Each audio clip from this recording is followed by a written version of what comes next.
I'm incredibly humbled and grateful to be moderating this session in honor of my big brother, Pastor Daria Adeboye. And I'm also particularly grateful to God for the opportunity to be here and to have this discussion. I'm pleased to have a carefully selected and incredibly talented panel to discuss the subject that we're going to be looking at today. So I'm going to very quickly invite them to come up.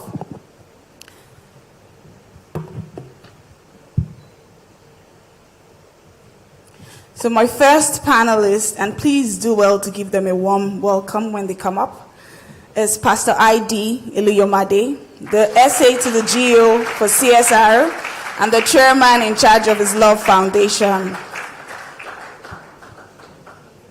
My next panelist is Sonia Odunaya, the executive secretary of the MTN Foundation.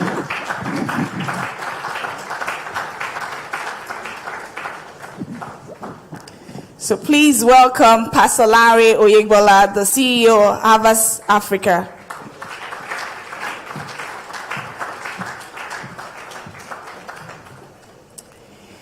And my next panelist is Mojola Ola, as the Director of Marketing and Business Development and Access to Energy at Schneider Electric.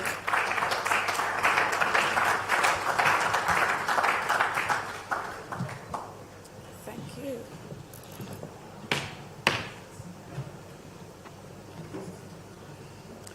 So I'm looking forward to an enriching, healthy, and robust conversation today. And we've heard some very insightful nuggets from our keynote speaker, from Pastor I.D., and from the First Lady. And as we've heard from all of them, a social impact movement is underway to address the current demands of our world, which is characterized by intractable challenges such as poverty, climate change, energy access or inaccess, health crises like the COVID-19 pandemics, migration, and even population growth.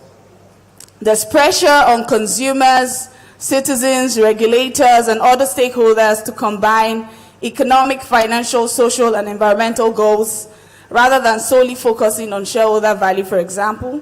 We see businesses are embracing stakeholder capitalism. We see churches and many nonprofits boosting ESG performance across the board and translating the sustainable development goals into real actions and impact. And one thing is clear from all the conversations that we've heard so far: all sectors have a role to play, and all actors can actually scale the impact that we're making in our different pockets or different spaces. So today I'd like to hear from our distinguished panel, particularly from Pastor I.D. first, on what's the church stance on ESG and how can many more churches be scaling the kind of impact that the RCCG is making at the moment with the CSR. Yes, thank you very much. Like I said, unless it's a matter of inspiration and you see it as compelling, even if you start it, you cannot sustain it. But here, we are driven by, what the scripture says, that at the end of the age, the questions they're going to ask you are CSR questions. And when we die, the only thing that follows us are good works. Pastor Daria's life was profitable unto God. And that's why I know that God would have said, "Well done, thou good and faithful servant." So we, as a mission, we are trailblazers. We are pioneers in various areas. And we just want to set the standard so that other people can join us. Like we said, the government can't do it alone. So if people are driven and they are passionate about their fellow man and love your neighbor as yourself, all the other laws, they hang on this too. So because the engine that drives change is leadership, if you have a responsive leader that has a heart for just doing good and doing things that would transform and develop our nation or their company in a better light, then it's going to be easy for them to be driven and passionate to just change the face of the world. Thank you very much. I particularly like the fact that you said, partnerships are important, inspiration is important, and leadership particularly is imperative, right? I'm going to take up that partnership question and now transfer my focus to Odunayo. So we've heard that partnerships should be at the heart of every social impact event or project, and because you would certainly accomplish much more than you could ever accomplish alone. And we know that no one single organization or sector can succeed at solving all the complex challenges that we have or scaling the impact that DAF was making across the 4 pillars that we have today. So I'd like to hear from you, because you have been in the trenches, you've been in the front lines for years, you've been leveraging partnerships in MTN Foundation. Could you share practical examples of how MTN has maximized the impact that they've made by enriching and expanding partnerships or fostering system-level coalitions? Thank you. It's a privilege to be here this afternoon. I'm a member of the Redeemed family, and I guess while Pastor Iluyomade spoke, my head was swelling, so to speak, So I'll put a context to what we do at the foundation. Everybody knows, MTN. But years ago, and across the group, we operate in about 19 countries in Africa and the Middle East. Years ago, we made up our minds as a responsible corporate citizen to set aside 1% of our profit after tax to fund the foundation. So really, the foundation is strictly and fully funded by MTN. Dr. Egezekwesili spoke to governance, and Pastor Iluyomade also did that. And we have a separate board, totally different from MTN's board. So we have a board, we have a structure, and like has been said, everything we do derives from the SDGs, because we believe that, so at MTN, we have what I call a statement of faith. What is it? It's that we believe that every individual deserves the benefits of a modern, connected life. Now, connectivity for us is beyond the data and the voice we sell. It's about how are our operating communities better because we are there. And so at the foundation, we focus, because your resources usually will be limited. You don't have unlimited resources. And Pastor Iluyomade spoke to Schlumberger. So we have two umbrella themes, and we call it the youth development, which is clear why we must go that route. I won't talk to that again, speak to that again. And the next thing is national priorities, because we believe that for us to deliver on the SDGs, then we must be contributing to socio-economic development. And so at the foundation, we do partner. In fact, SDG 17 is about partnership for the goals, knowing fully well that 3 things really matter, and that's value, scale, and impact. If all those 3 are missing, then we're just throwing money down the drain. So at the foundation, we continue to partner. We don't do a lot of our projects are not just done by us. We have an ecosystem of implementation partners, and I'll speak to some of it. The projects that we run we partner with private sector, and we also partner with government. It's tough partnering with government, but we do. So, for instance, at the advent of COVID, we worked with NIMA, that's the Institute of Medical Research, and we found that there was something we're lacking in the whole of Nigeria and West Africa called the oligosynthesizer. My younger daughter calls it Holy Ghost synthesizer. I don't know where she got that from, But what it is that it's a research equipment that enables scientists to create genetics outside of the body.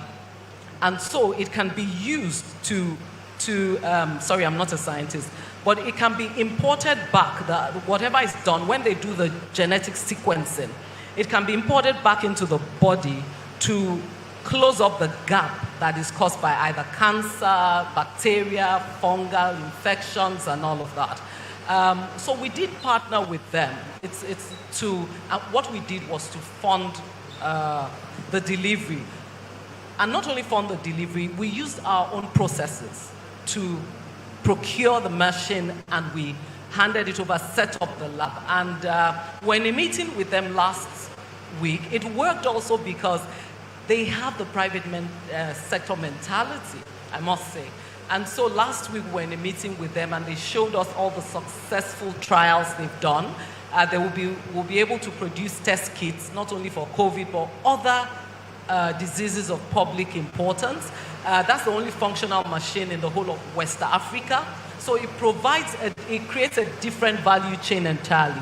We also partner with, we have ecosystem partners. We're a tech company as MTN. So currently we run every year a training program for young Nigerians. We call it the ICT and Business Skills Training.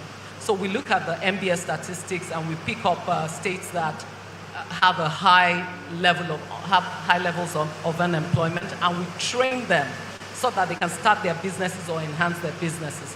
So what do? We can't do it on our own. So we partner with Google, partner with Microsoft, partner with Meta, that's Facebook. We partner with all of these tech companies, and they deliver the trainings to these people free of charge. Of course, we bear the cost of the data and all of that. Another way that we partner is we run scholarship schemes, I must say, for science and technology courses, STEM courses. But we also know that the curriculum has been changed to STEAM. So we also take care of the arts. There we partner with MUSON. So we partner with the Musical School of Nigeria, and we fund every year. I think we've done it for about 15 years now.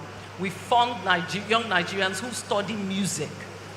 They get a 2-year globally accredited diploma, and a lot of them have gone on to do great things. For the scholarship, I'm rounding up, sorry, I know my time is up.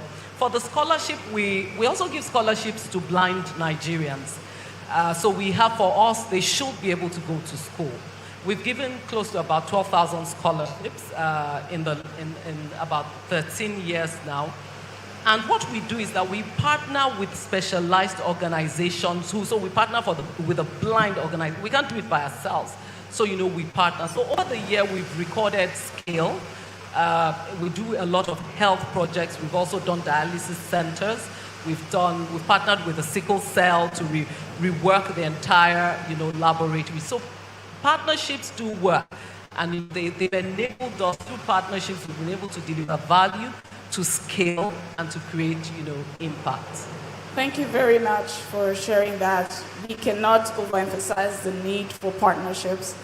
I'm going to now pass the questions to you, Mojola. So social impact is increasingly a competitive advantage to many organizations, and is key to their success. From a corporate point of view, how is Schneider Electric, for example, scaling, impact in terms of social, impact across energy or development as a broader topic? And, what are the best practices that you've seen in your own social impact commitments and engagements that you could share with other corporates for dealing with some of the tensions, dilemmas, or opportunities that arise as a result of all of this? So firstly, I'll start by saying, like some of my other panelists, thank you for having me here. Back again to the presentation that was done by Pastor Ivy. I also felt very, very proud to be a member of the Redeem family, and I had no idea, that quite frankly, at least even half of that stuff was being done. So really well done. Even though we think that to that Schlumberger, there should be a little bit of an energy element, that should come into that. We'll come to him. We'll come to him for that. Because we believe that access to energy, quite frankly, is very core to unlocking the economic potential of any space you're in. And I always say on a personal level that I am yet to see a country that is ranked as first world that has energy access problems. I'm yet to see any. If you see any country where you can term them first world or thriving economies, check. There is regular power supply, and the more interesting thing is these are the guys who are even making, will I say, greater investments when it comes to energy access, grid reliability, and all of that. Coming back to your question, in terms of impact, naturally, I think we operate in an impact space because of the segment where we operate, which is the energy access space. Two, will I say, key areas that we sort of try to double down on our impact. The first one is knowledge transfer. So I think when it comes to access to energy, there is a bit of a knowledge capacity problem. Whether you're talking of the discos, whether you're talking of orphanages, whether you're talking of even churches, businesses managing their energy, I think there's a bit of a gap. Also locally, when you come to companies that have the capacity to execute. And for me, this is a subject that I would probably say is dead to my heart, because I see a lot of the companies who are thriving in this space are companies from outside the country, and it's good to collaborate, but we've identified that there's a massive knowledge gap. So we've implemented a lot of programs. We have a program with NAPTIN and the Ministry of Power, where we are training young graduates, we are training technicians to pass on the energy knowledge. We also have a very wide partner network as well. And we work with these guys to try as much as possible to pass that energy knowledge to double down on the impact that we're making. In terms of practical impact, in terms of access to energy, we do a lot of work with schools, and we do a lot of work with, will I say, social type of setups. So we have a program where we install renewable energy in orphanages, and we've done, I think it's a little over 12 orphanages across the country. Because one of the things that they do is many of them struggle to really be able to provide power, especially now with the rising cost of diesel and all of that. So we do those installations across board. And also, like I said, with people like the discos who play a bigger role, we introduce new technologies, and we also have a bit of a financing element, which continues to be, would I say, a major challenge for people who want to actually make the right level of impact or changes in the energy space. Okay, thank you very much. I think, when Dr. Obi Ezekosini was speaking, she said DAF needs to identify opportunities and gaps and leverage that to galvanize impact some more, scale the impact they're making. So I think the education bit in terms of energy literacy is something that the DAF could explore and work on as well. In terms of media, we had some very interesting stats from Pastor Idi's presentation about leveraging media and technology and innovation to drive or scale impact.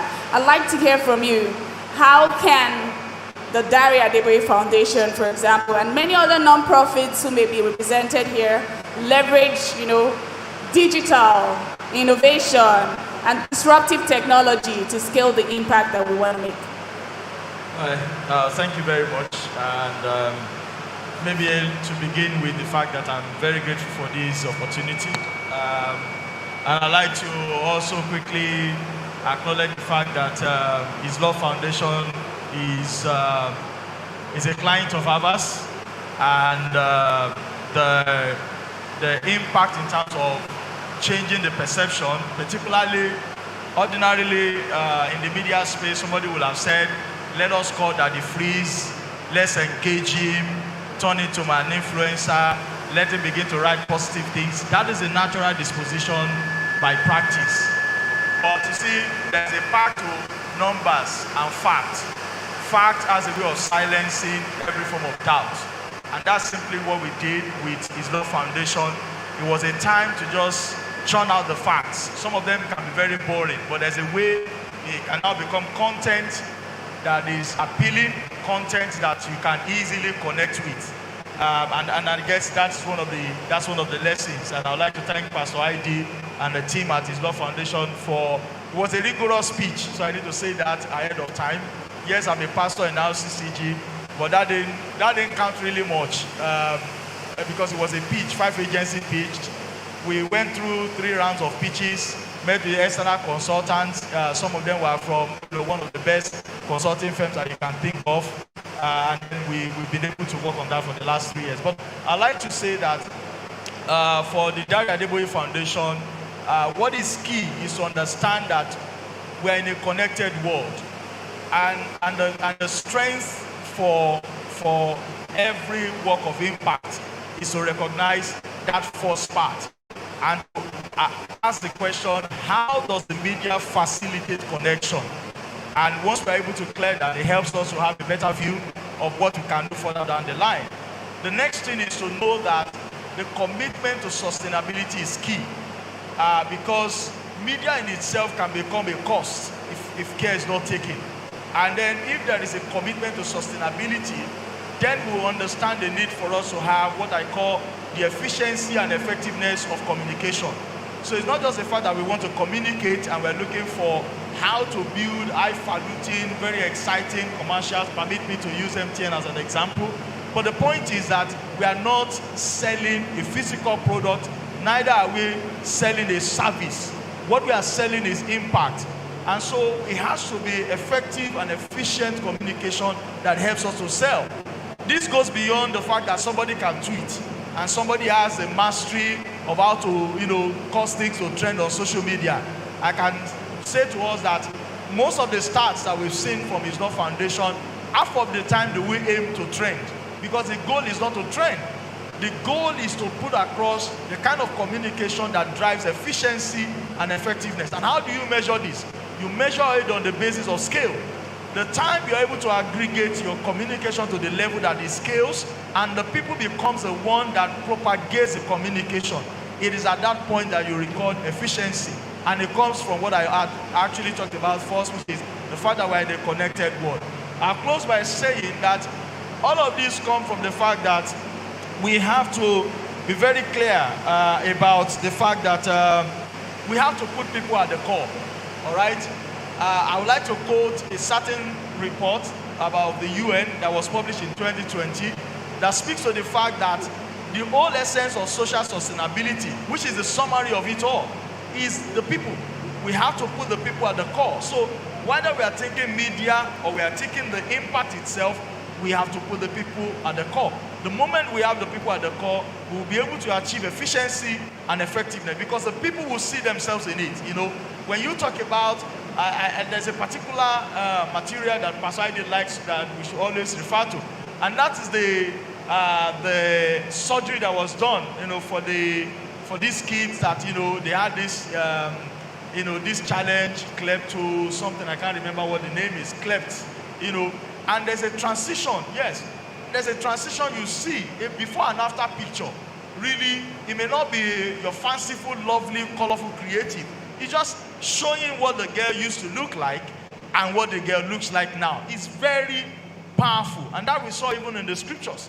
The man said, I used to be blind, now I can see. It's a massive transformation that you can see, and people will connect to that because it's about the people and the people at the core. I'd like to just say that I'm very grateful because I'm a product of the politics and governance, which of course I believe is a very strong platform that Pastor Dare pushed very, very strongly, and I know that we will definitely be more. That will be my conclusion. We will be more. Thank you very much. I appreciate your comments and insights on that. I'm going to open it up now to the floor because we don't have too much time. So if you have questions, I'd like you to identify yourselves by raising your hand up, and we'll try to get the mic to you. Any questions for the panel?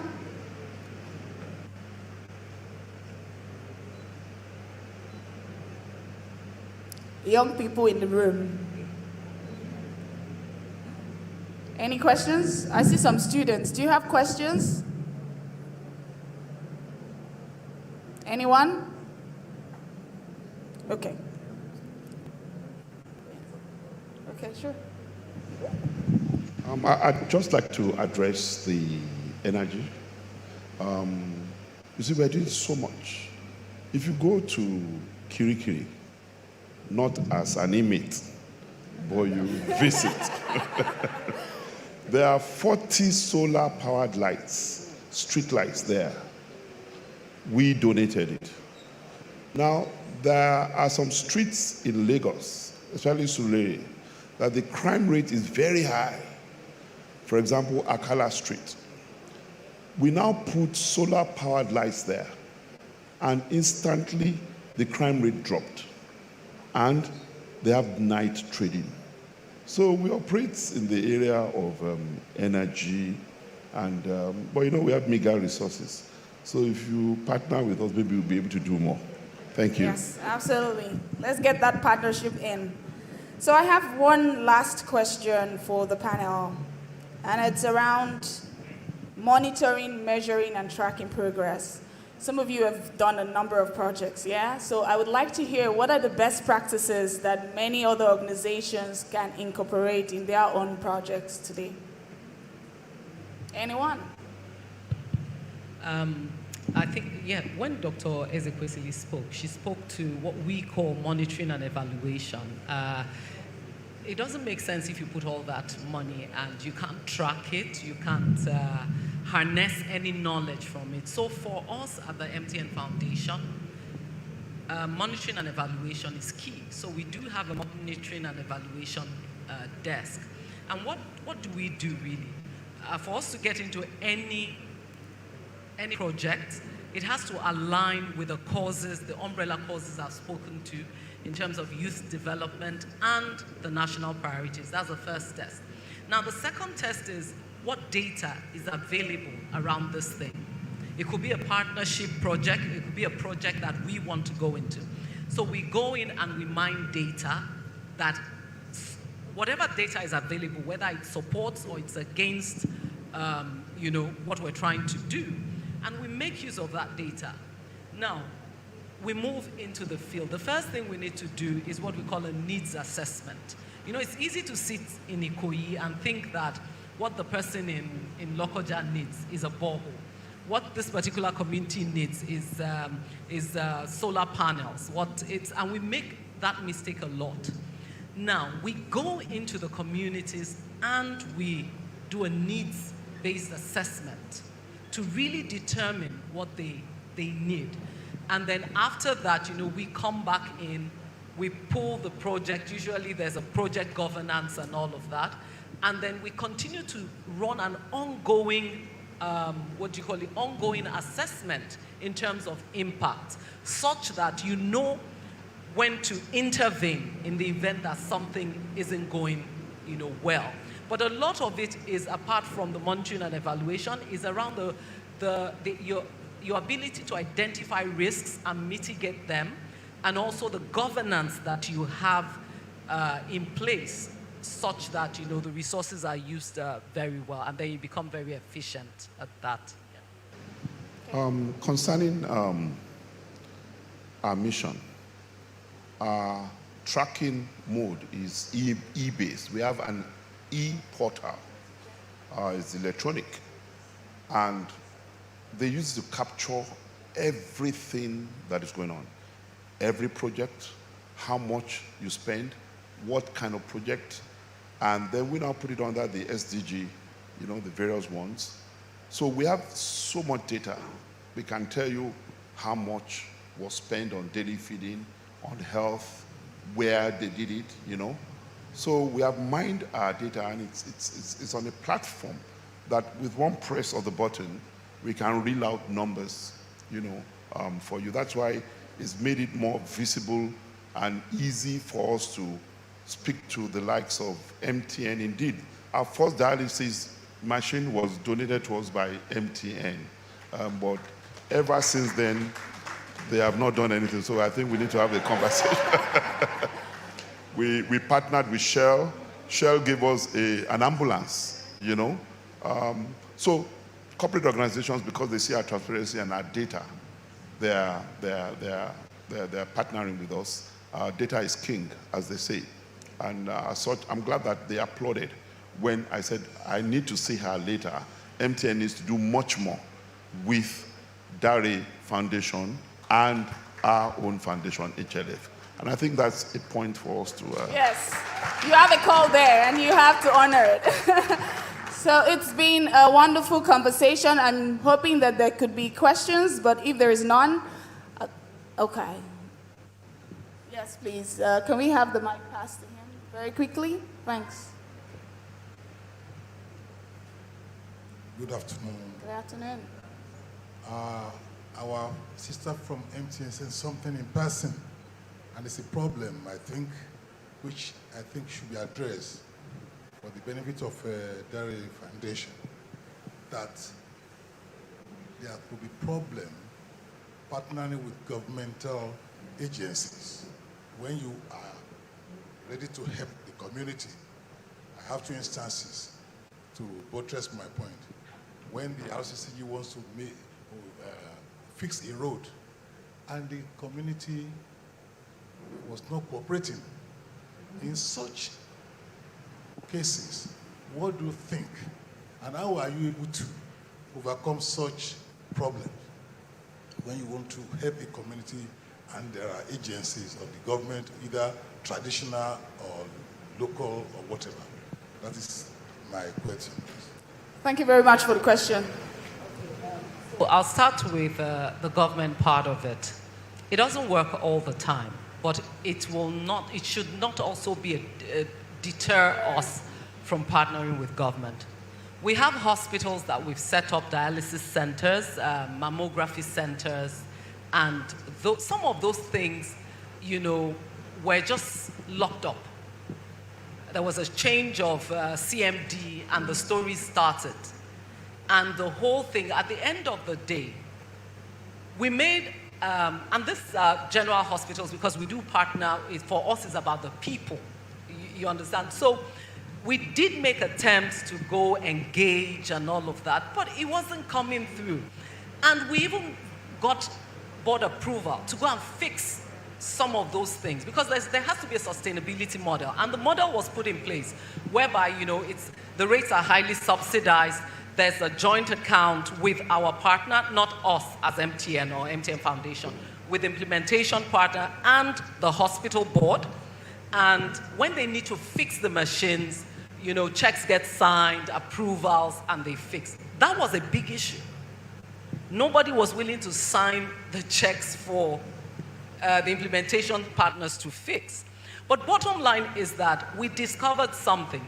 So recently we got an approval to go and fix those machines again and all of that. And we got to one of the hospitals, a general hospital, and we found that they had packed all the equipment we donated to one side because another corporate organization had donated another set. And I dare say that it's a continuum. And so there's the part of the government in terms of how do we begin to see CSR. I believe personally government cannot do everything. And we need to even move from CSR to what I call ISR, individual social responsibility. But you know what? How do we as individuals, the people in government are not ghosts. They are our brothers, our cousins, our sisters.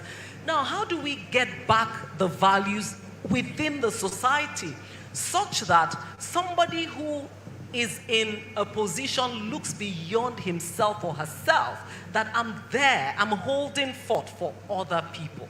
So that didn't stop us, for instance, from doing the NIMA project and a few other things we've done. So you'll encounter that. There are instances other hospitals were able to fix, but for some, we've just made up our minds, we're going to do a letter of handover and we just, wash our hands clean. But we're not going to stop doing that project in other places. We will continue. So that's one. Now, the second, you also asked around communities. To break that resistance, we came up with a project called What Can We Do Together? And what was it really? It was because also there are community issues, you put a pumping machine, solar-powered borehole, 1 month, 3 weeks. The submersible pump is missing. You can't find it again.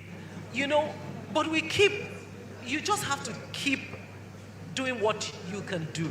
So what we did with the What Can We Do Together program is that we democratized the whole thing. We said, you know what, Nigerians, you nominate. Nominate a community. It can be a community you're from, it can be a community you've served in, your wife's community. You don't have to be from that community. Nominate this community. These are the things we want to do this year. And we started doing it about 5 years ago. Has it solved all our problems? It hasn't. But what it has helped us to do is that it's given us a bit more communal acceptance. You know, the resistance is broken. And so what we also do is to train them, because a lot of them don't understand. They're battling with all kinds of things life has thrown at them. So they don't understand the value, how you're trying to help them. So if you're taking a borehole into a community, it's important you train them. What will clean water do for you? What will it help you do? And then you're tracking. Technology is also going to be it helps us a lot. And then, so under the what can we do together, for instance, I'll just give an example and round up. So we're still in the 2021 phase because of COVID, supply chain, and all of that. But what we're doing is that we're setting up ICT labs in 39 public schools in some of the places that I'm sure some of us, I didn't know those places were in Nigeria until I heard that they were nominated. And of course, there's a process for selection. So we're setting up those where we've equipped about 12 primary healthcare centers. Under that scheme also, we're looking at 40 boreholes, solar-powered boreholes because of the environment. But what we now do at the end of the day is that we tie the nominator to that project. So there's something we sign with the community, and we're coming up with an incentive scheme such that if we do something for you, and you keep it well. You know, you give a gift is a different thing to be able to accept it, to use it, and to sustain it. So if we see that you can sustain it, there's some incentives more that we give to you. And we let the other communities also see that, look, and you'd have been getting this. So those are some of the ways that we've been able to deal with some. Okay. Thank you very much. We've now come to the end of this conversation. But because of time. And I'd like to just very quickly summarize it in 2 sentences. The future is bright with social impact, and each and every one of us can make a difference. But we must collaborate. We must leverage the impact that we're making individually. Thank you very much. Please give a round of applause to our panel. They've done very well.